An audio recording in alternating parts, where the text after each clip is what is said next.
Madam, కెనడాలో ఉన్న ఖలిస్తానీ తీవ్రవాది రామ మందిరాన్ని కూల్చేస్తాం, పునాదులతో సహా లేపేస్తాం అని చెప్పేసి వార్నింగ్ ఇస్తున్నాడు. ఏం జరుగుతుంది?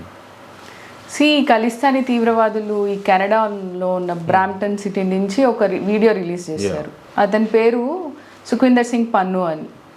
ఆయనను ఆల్రెడీ 2020లో ఇండియన్ గవర్నమెంట్ వాడు ఒక టెర్రరిస్ట్ అని డిక్లేర్ చేసేసింది. ఓకే, డిక్లేర్ చేసిన తర్వాత లాట్ ఆఫ్ టైమ్స్ ఇట్లనే మొన్న మధ్య ఇండియన్ ఎయిర్లైన్స్ పైన బాంబులు వేసేస్తాము, బాంబులు పెట్టాము, పేల్చేస్తాము అని అనడము.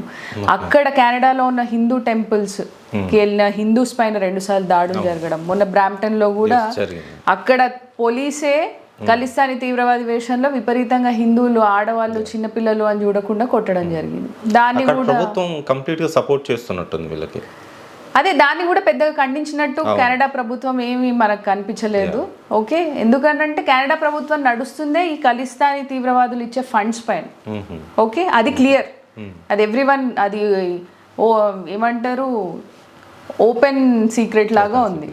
ఓకే, అండ్ ఇంకోటి ఏంటి అని అంటే నిన్న రిలీజ్ చేసిన వీడియోలో ఏం చెప్తున్నాడంటే మన ప్రైమ్ మినిస్టర్ నరేంద్ర మోడీ గారు అక్కడ రామ మందిరము అయోధ్యలో ఉన్నది ఓపెనింగ్ సెరమనీ రోజు ఏదైతే ఆయన పూజలు చేశారో ఆ వీడియోలో అవన్నీ చూపించి మేము ఈ 16th and 17th of November ఈ రామ మందిరం పునాదుల్ని కదిలిస్తాము, షేక్ చేస్తాము అని ఒక వీడియో రిలీజ్ చేశాడు. అయితే ఇక్కడ ఉన్న సిక్కులు ఏమంటున్నారంటే అసలు వాడు ఒక సిక్కే కాదు, మా కమ్యూనిటీలో మెంబరే కాదు. ఓకే, అసలు ఇట్లాంటి విద్వేషకరమైన పనులు అవి మా కమ్యూనిటీలో చెయ్యము. వాడు ఎక్కడో ఉండి తీవ్రవాది, వాడు దొంగ, స్మగ్లర్, డ్రగ్ డీలరు, ఆయుధాలు అవి పాకిస్తాన్ నుంచి తెచ్చుకొని అమ్ముకుంటూ ఉంటాడు, వాడికి మాకు సంబంధం లేదని ఇండియన్ సిక్ కమ్యూనిటీ చెప్పేసింది, ఓపెన్గా స్టేట్మెంట్ ఇచ్చేసింది.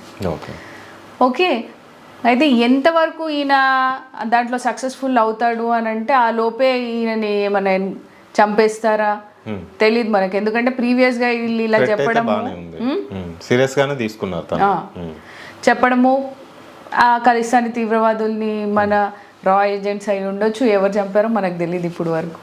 We are clueless. ఒక్కొక్కసారి వీళ్ళు ఇట్లా బెదిరింపుకి పాల్పడము, తర్వాత వాళ్ళు అసలు అడ్రస్ లేకుండా పోవడం అనేది చూస్తున్నాం. సో లెట్ us see ఈసారి చూద్దాం ఏం జరుగుతుంది.